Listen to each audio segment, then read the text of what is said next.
Alright, we're gonna try to get this done. I'm sorry that it's coming out in sections. I'm working on trying to get it done in full and larger parts, but this is my first time doing audiobooks, so you're gonna have to bear with me. I'd like to thank everyone who appreciates this.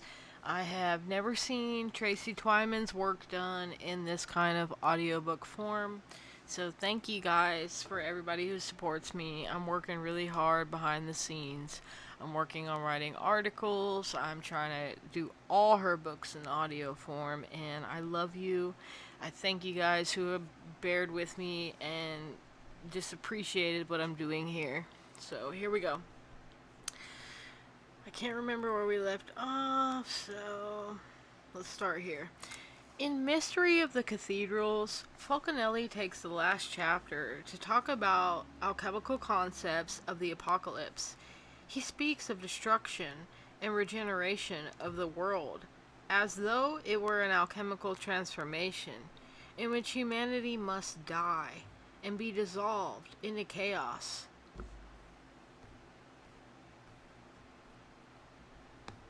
Like the philosophic Mercury, and be reborn.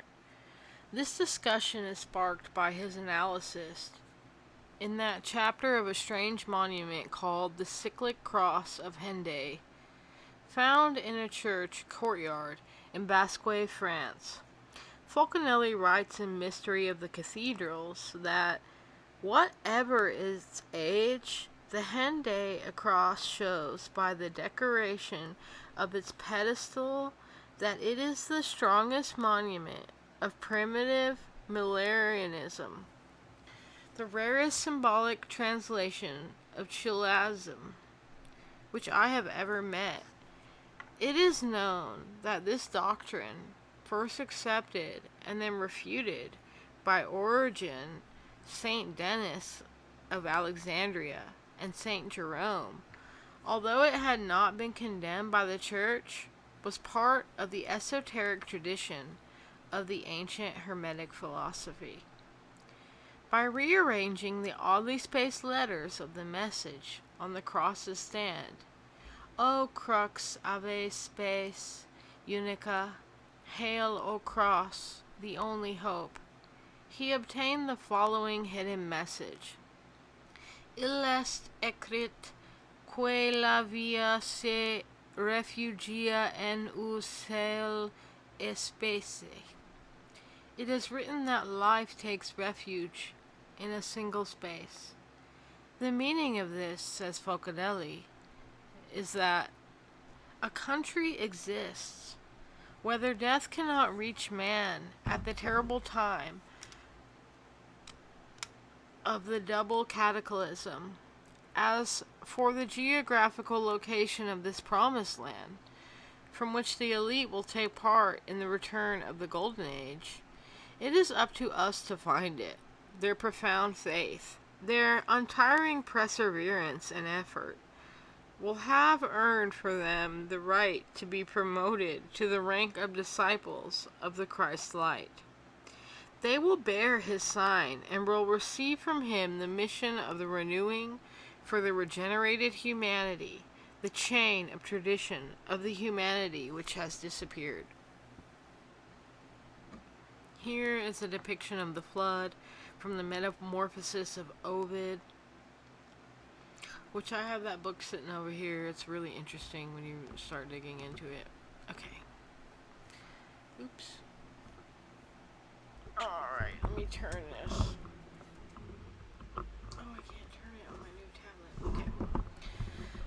So Falconelli believed that we really are heading towards an apocalyptic event, and that messages predicting it are embedded in this monument.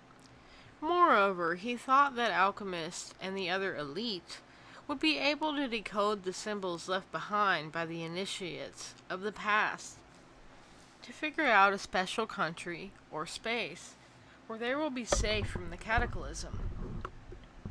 In the next installment of this series, we will talk about the possible connections between Saturn's hidden kingdom and the catastrophic Earth changes in the distant past, as well as the future. We will get into concepts of how the calendar may have been different during the Golden Age, and how it may change again in the future due to dramatic alterations in Earth's magnetic field. We will talk about Saturn as the magnet of the wise, and the idea of a black sun at the center of the Earth that was thought to be responsible for generating this mysterious force. Later on in this essay series, we will examine the type of governance represented by Saturn. We will examine the historic role that this figure was believed to have played as one of the early conquerors and civilizers of the Italian peninsula. We will also talk about stories of the alleged lost kingdom of Atlantis and the possible connections with Saturn's Golden Age kingdom. We will consider the conceptual relationship between our world and the hidden world to see if we can shed any light on why our social institutions operate the way they do. The place which seems the most solid is perhaps the most unstable. We have a tendency to forget that we live on a volcano, at the center of great forces of strength. All is accomplished in accordance with well-determined cycles. A navigator guides the ark, the arche, in the flood. We do not subscribe to the conventional and erroneous astrology. The stars in themselves exert no influence. They are but reference points in space. This quote is from Chiron, aka Pierre Plantard, from the magazine Circuit in 1959. Up to now, it has been assumed that all our cognition must conform to the objects, but let us once try whether we do not get farther from the problems of metaphysics by assuming that the objects must conform to our cognition. Quote by Immanuel Kant, critic of pure reason. Quote, "We are an empire now, and when we act, we create our own reality. And while you are studying that reality, judiciously you will act again, creating other new realities, which you can study too. And that's how things will sort out. We are history's actors, and you, all of you, will be left to just study what we do." This quote is from an anonymous senior aide to President George W. Bush, as quoted by Ron Suskind, New York Times, October 17th, 2004. In the Grail story, the hero Parzival comes upon the Grail castle by accident. He is on a quest for something else entirely, or so he thinks. Although that object varies according to the version of the tale in question. However, at some point in his adventures, he comes across an old man fishing in a boat. He asks the man where he might find lodging for the night, and is pointed to a nearby castle with a tall tower. Only later does he discover that the man he spoke to was the lord of the castle and the king of the surrounding lands. This is the Grail King, the rich fisher, who lives on the food provided magically by the Grail, and rules by virtue of the power that it gives him.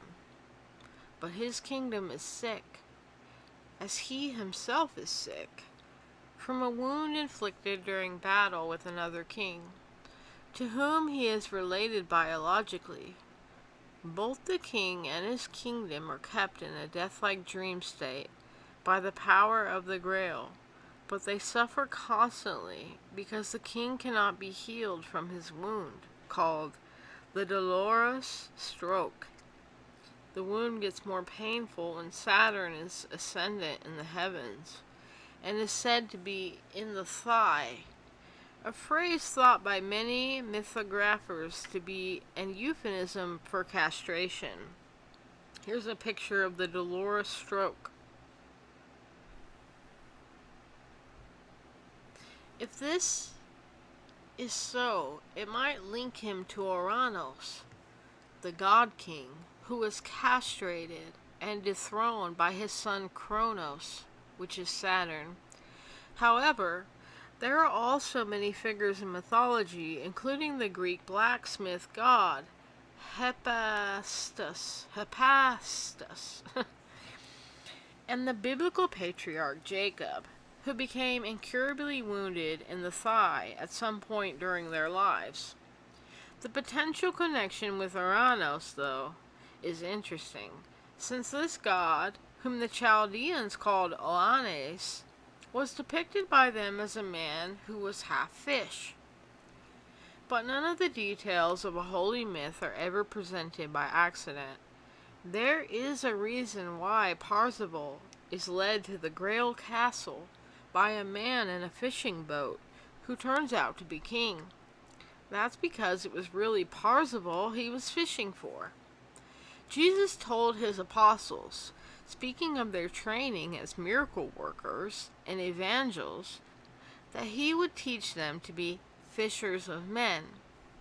What is the real meaning of this phrase? And why is Christianity associated with the symbol of the fish? It is commonly said that this Christian emblem, the ichthys symbol, is the sign of Jonah, which Jesus said was the only sign that his disciples would be given to rest their faith upon. Jonah, you recall, was the prophet swallowed whole by a whale in the Old Testament. The whale is associated by Kabbalists with the sea monster Leviathan, who Jewish legends state is destined to be cut up and served for dinner to the righteous in a Eucharist rite at the end of time, after the final judgment, as a way of exacting revenge for the swallowing of Jonah. But really, the idea of fishing for men alludes to the concept of setting a trap, baiting someone, and luring them in, where they will be captured, killed, and consumed. When the Fisher King is sitting out on his boat, waiting for someone like Parzival to come by so that he can encourage him to go to the Grail Castle, he is playing the role of the Psychopompus. This is a label applied to Hermes, the trickster god, who was both the initiator for adepts of alchemy. So too is he the guide of souls traveling to the otherworld. Here is a picture of Christ, the Fisher King. In these things there is no contradiction. Initiation always involves being lured with false promises. The mysteries one seeks when one joins a mystical fraternity are never those which were initially sought after by the candidate. Indeed, the initiate may not have even known he was on a quest for enlightenment. He is going about his business one day, and sometimes piques his interest. He pulls on a thread and follows it all the way to the center of the labyrinth. Most of the people who make it there are but sacrifices, meant to be eaten by the Minotaur. In ancient societies, luring a sacrificial victim, whether human or animal, to the place of death via an elaborate ruse was often a major part of the rite. The intention of the Fisher King in luring Parzival to his castle is different depending on which version of the story is being read. But one common theme is that he needs Parzival to heal him from his wound. In some versions, this can be achieved by magic if Parzival will only ask of the king a certain question, usually, "What ails thee?" The Fisher King apologizes to Parzival upon meeting him because he cannot rise to greet him. He then waits for Parzival to ask him what is wrong. When the young knight doesn't pick up on the hint right away, he is cursed by the king's court for his failure to do what was expected of him. This is the way that the Fisher King, the Lord of Unrule, exerted his subtle influence. This is what it means to rule but not rule, as the magical line of the Frankish Merovingian kings were said to have done. Oops.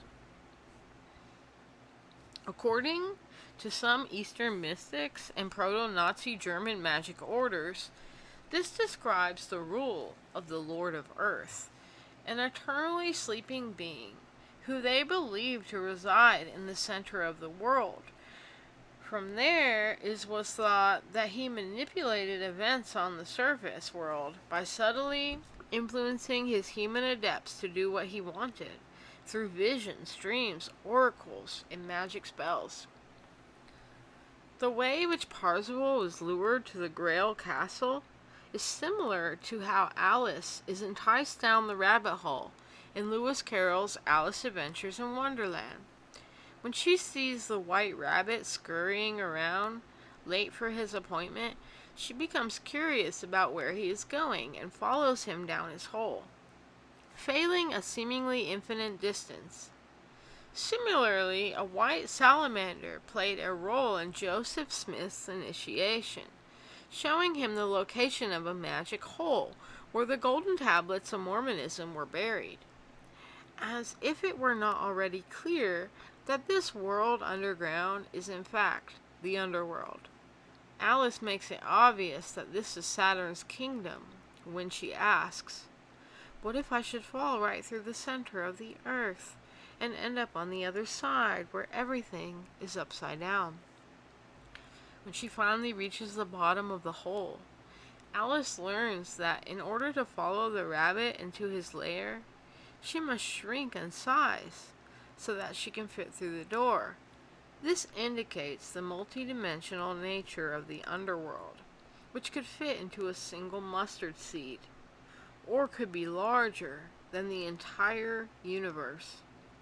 Alice accomplishes her size change by consuming a magical cake that says "Eat me," and a bottle of magic potion that says "Drink me." This shows that the initiatory substance, the Philosopher's Stone, the apple of wisdom, is in fact a living intelligence that can be consumed to create transformations in the body. In the story of Alice's adventures in Wonderland, the rabbit is clearly playing the role of the psychopompus, the Judas goat, who lures his prey to initiation through sacrifice via the land of the dead. The concept of fishing for men in this fashion, using subtlety and trickery, is represented in the sub-story of the Walrus and the Carpenter. That was told to Alice by Tweedledee and Tweedledum. This story seems at first to be a total nonsensical, but it is actually a metaphor for how Alice herself got down the rabbit hole. And here's a side note. I have taught classes on the Walrus and the Carpenter, and that story is really, really deep. And it is a great allegory for what we see in the world today. Okay.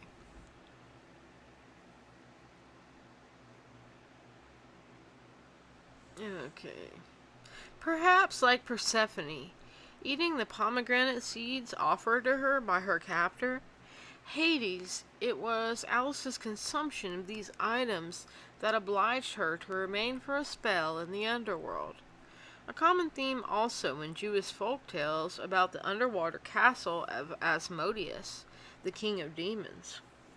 The earlier story she was told of the oysters being invited by the walrus and the carpenter to come to dinner with them before realizing that the dinner was them. But what was but foreshadowing of Alice's initiation to join the tea party. They are both really a coded reference to the Grail service of the Parzival legend, at which is implied the blood and flesh of children was served. The Mad Hatter character is an alchemist.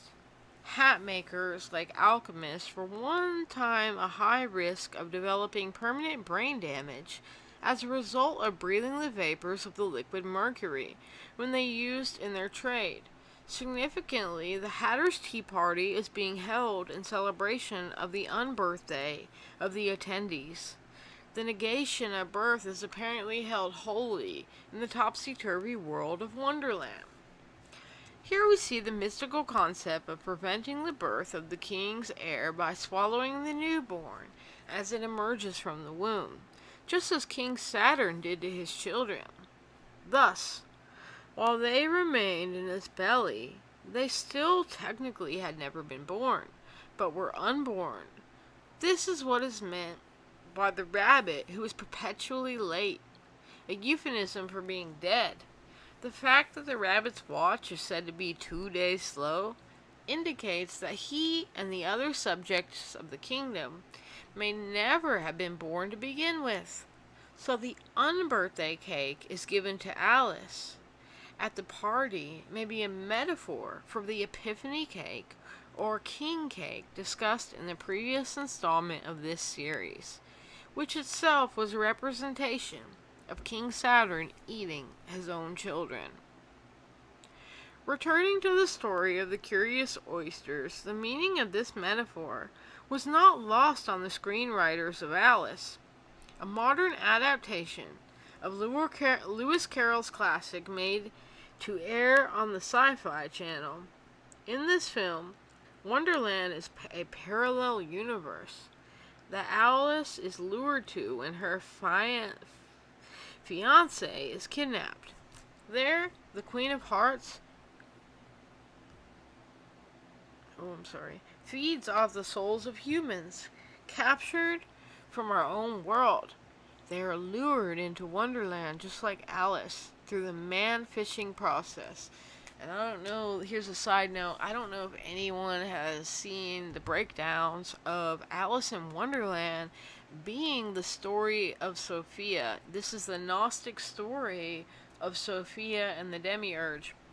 And I don't know if you know, but like the guy who wrote Alice in Wonderland about the real girl Alice, Lindell, her father was a very famous ancient Greek translator and studier. So, it all connects together. I mean, even just reading this, there's been so many synchronicities, and I don't want to add all that into the audiobook, but I mean, I can't even explain to you the synchronicities that have been going on in my life the last couple days. And then Gordon White just passed away a couple days ago, and he talked a lot about synchronicities and the magic of them and how magic they are. And as I'm reading this book, there's so many synchronicities that words can't even explain. Like, you wouldn't even believe me if I told you, like, whoa. Okay, so here we go. Once there, they are imprisoned in a 24-hour make-believe casino. Here they are kept in a trance state, perpetually winning every rigged game the casino has to offer. The good feelings generated by the sensation of winning are channeled from the bodies of the prisoners through a special vent in the floor, then magically turned into potions that the queen and her court feed off like drugs.